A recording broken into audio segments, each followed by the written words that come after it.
नमस्कार, मैं कृष्णा काम्बोज मिलन एक्सप्रेस में आपका स्वागत करती हूँ। इम्यूनिटी पावर को बढ़ाने के लिए पुलिस कर्मचारियों को श्रीकांत जाधव के द्वारा आयुर्वेदिक दवाइयाँ बांटी गई।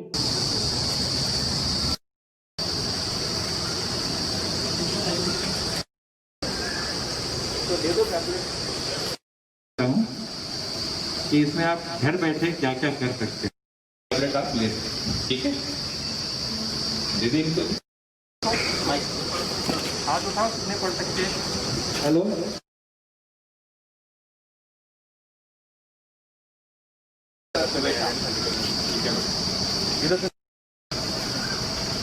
कैसे लोगे गर्म पानी के साथ सुबह और इम्यूनिटी बढ़ाने के लिए आप पुलिस कर्मियों को और जो पुलिसमैन प्रत्येक लोगों तक दवाइयाँ पहुँचा रही हैं, और क्या ये काढ़े का क्या है जो आम लोग भी जो है इस्तेमाल कर सकते हैं? ये आम लोग बहुत आसानी से इस्तेमाल कर सकते हैं, और पुलिसकर्मी चूँकि व्यस्त है अभी अपने ड्यूटीज़ पे, तो इसलिए उनके लिए ये विशेष आयोजन है कि उन तक ये दवा पहुँचे।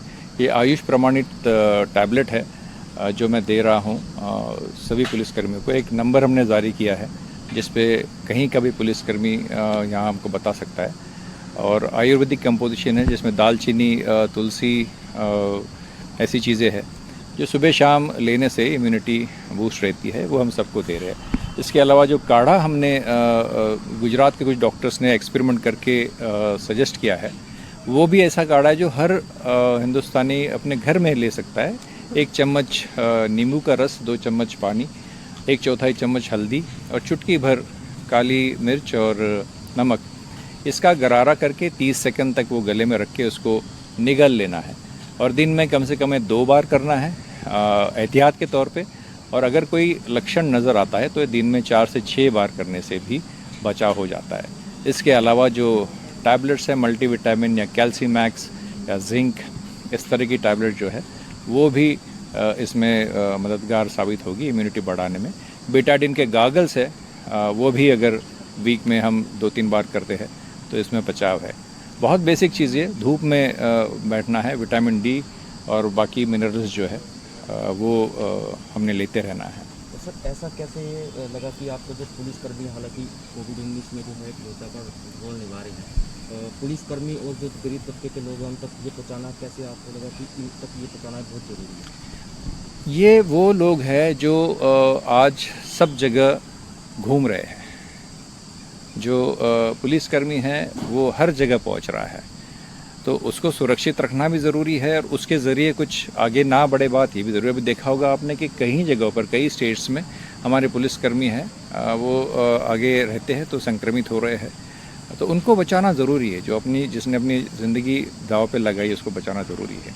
गरीब तबका वो है जिनको गाइडेंस ही प्रॉपर मिल नहीं पाती है कि हमने करना क्या है, उनको पता ही नहीं है कि हमने करना क्या है, तो उन तक भी अगर कुछ नहीं कर पाए और ये सिंपल टैबलेट फॉर्म में उन तक पहुँचे, या पैम्पलेट्स मैंने बनाए हैं कि क्या क्या कर सकते हैं, वो उन तक पहुँचाने की कोशिश कर रहे हैं, या टैबलेट्स देने की कोशिश कर रहे हैं जिससे कुछ बेसिक इम्यूनिटी लेवल उनका सुधरे और वो इससे बचे। सर रोटी बैंक भी काफ़ी लोगों तक पहुँचा है लॉकडाउन में, और जो काफ़ी पुलिस की सेवा चल रही है, और कैसे मतलब काम तक लोगों तक पहुँचाया गया लॉकडाउन में, पुलिस ने क्या भूमिका निभाई है? रोटी बैंक 3 जगह से चलती है पुलिस की। मधुबन में शुरुआत हुई इसकी 3 साल पहले, उसके बाद कुरुक्षेत्र में 2 साल पूरे हो गए, और फरीदाबाद में 1 साल पूरा हुआ।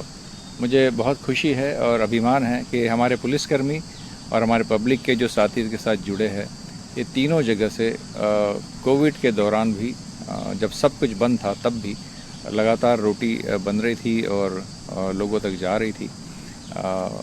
कई जगह ड्राई राशन भी पहुंचाया गया। तो ये तो समय की ज़रूरत है, और जितनी भी सामाजिक संस्था है इस तरह की, वो सभी अपना अपना फ़र्ज़ निभा रहे हैं।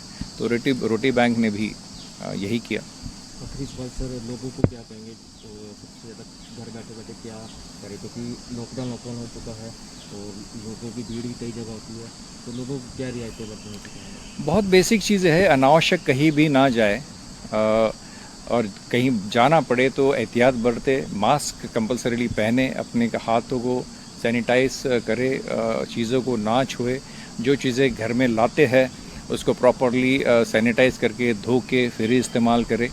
चाहे वो दूध के पैकेट्स हो या सब्ज़ी हो, उसको ठीक से वॉश करके उसके बाद ही इस्तेमाल करें। बाहर से आने पर अपने चप्पल जूते बाहर करें, कपड़े वगैरह उसी तरह अंदर जाके ना बढ़े, नहा ले। बहुत बेसिक चीज़ें हैं। और उसके साथ साथ ये जो गरारे जो बताए, नींबू के गरारे, बेटाडिन के गरारे और कुछ विटामिन सी की टैबलेट्स है, मल्टीविटामिन से अपने इम्यूनिटी को बूस्ट रखिए। और सबसे ज़रूरी चीज़ है कि डरे ना, क्योंकि मन में एक भय लेके जब इंसान चलता है तो जो दवा लेता है वो भी उसको लगती नहीं है। ये मान के चले कि ये एक ऐसी नई बीमारी है जो अभी तक पता नहीं थी, और ये भी आम कुछ दिनों के बाद पता चलेगा कि भाई इसमें टैबलेट्स लेने से रिलीफ मिल जाता है, वैक्सीन भी निकल जाएगा। बट इसको अपने दिमाग को पॉजिटिव रखना कि इसका हम मुकाबला ना सिर्फ मुकाबला कर सकते हैं बल्कि हम इसमें से जी सकते हैं। आपने देखा होगा कि हमारे देश में जो रिकवरी रेट है वो बहुत अच्छा है, तो इसका मतलब हम उसका सामना कर पा रहे हैं। तो हम इसका सामना कर सकते हैं, इस पर विजय प्राप्त कर सकते हैं।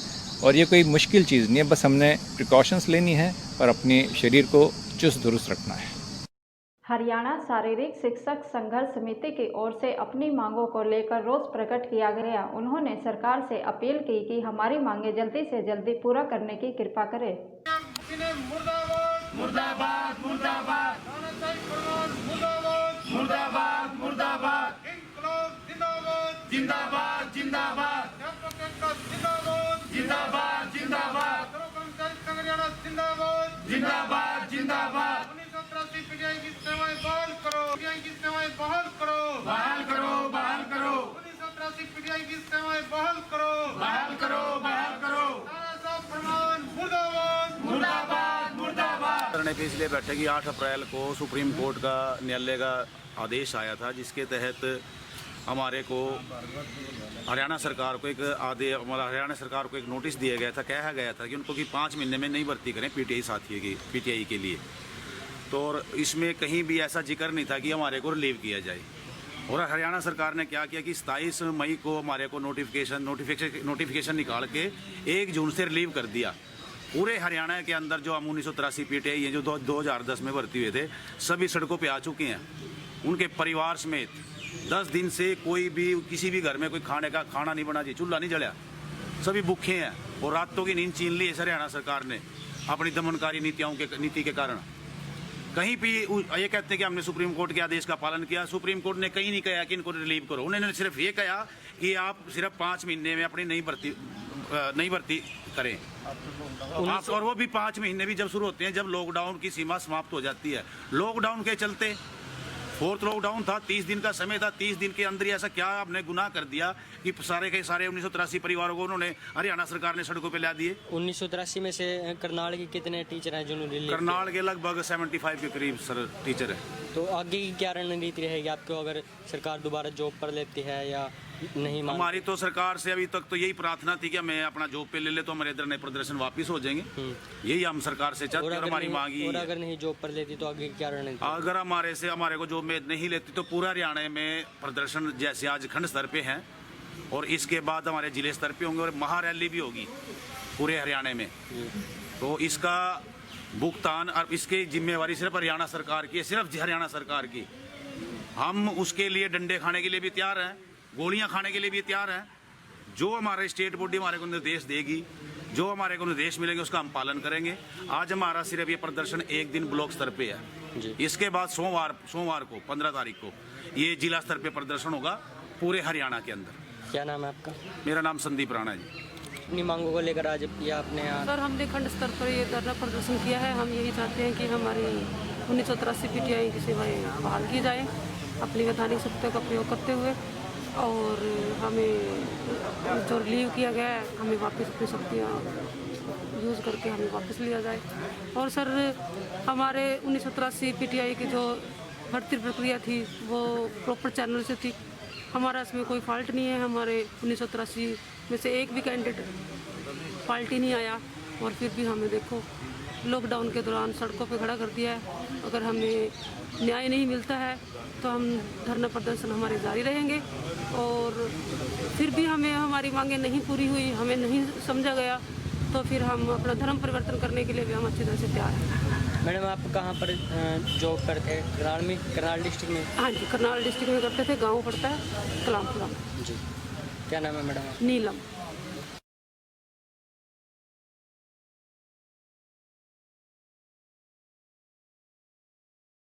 करनाल के प्योत गांव के पास बाइक और पिकअप की टक्कर में बाइक सवार मां बेटे की मौत हो गई, जबकि एक महिला को कल्पना चावला हॉस्पिटल में भर्ती करवाया गया। वहीं पिकअप ड्राइवर पिकअप छोड़कर फरार हो गया। पुलिस ने शव को अपने कब्जे में लेकर पोस्टमार्टम के लिए भेज दिया है। वहीं पिकअप चालक के खिलाफ मामला दर्ज कर जाँच शुरू कर दी।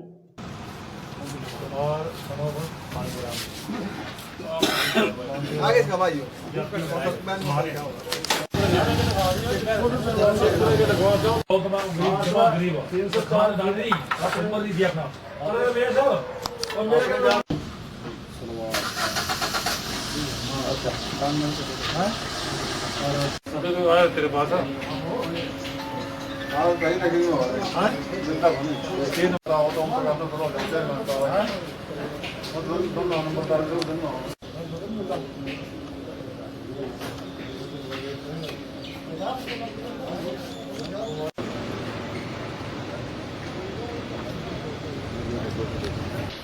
ये मोटरसाइकिल पे आ रहे थे जी, अपने गांव से, शेखपुर गांव के रहने वाले हैं। अच्छा। और ये झुंडले अपनी रिश्तेदारी के लिए जा रहे थे। अच्छा, तो क्या सूचना मिली?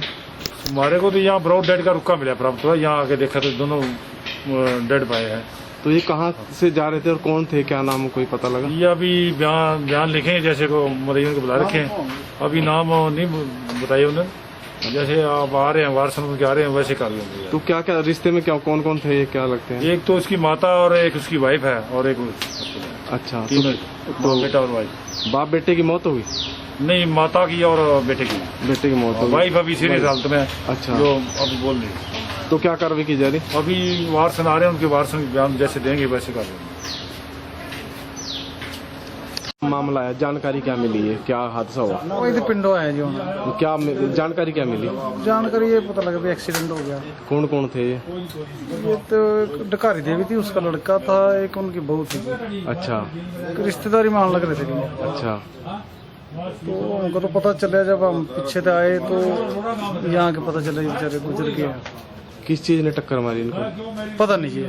हम ये बाइक पे थे? ये बाइक पे थे जब मैं। अच्छा, किस किस की डेथ हुई? एक तो मुझे काला काला जी लड़का। हाँ, एक डकारी, एक उसकी माँ है। और जो उसकी घरवाली तो एडमिट है यही। वो ज्यादा गंभीर है वो भी? हाँ, सीरियस तो है, अभी अनफिट तो है जी। बेहोश है? हाँ, बेहोश है जी। अच्छा अच्छा, तो ये कोई रिश्तेदारी में आ रहे थे? शेखपुरे से किसी रिश्तेदारी में इनकी डेथ हो गई थी जी। अच्छा, क्यों तो ये टक्कर हुई? क्यों तो हुई जी, एक्सीडेंट हुआ। अच्छा, आपका क्या नाम है? मैं तो प्रगट सिंह, सरपंच आप? हाँ जी। तो मैं यहाँ आने पे पता चला भी गुजर गया जी। इस बुलेटिन में फिलहाल इतना ही। आप देखते रहिए मिलन एक्सप्रेस। नमस्कार।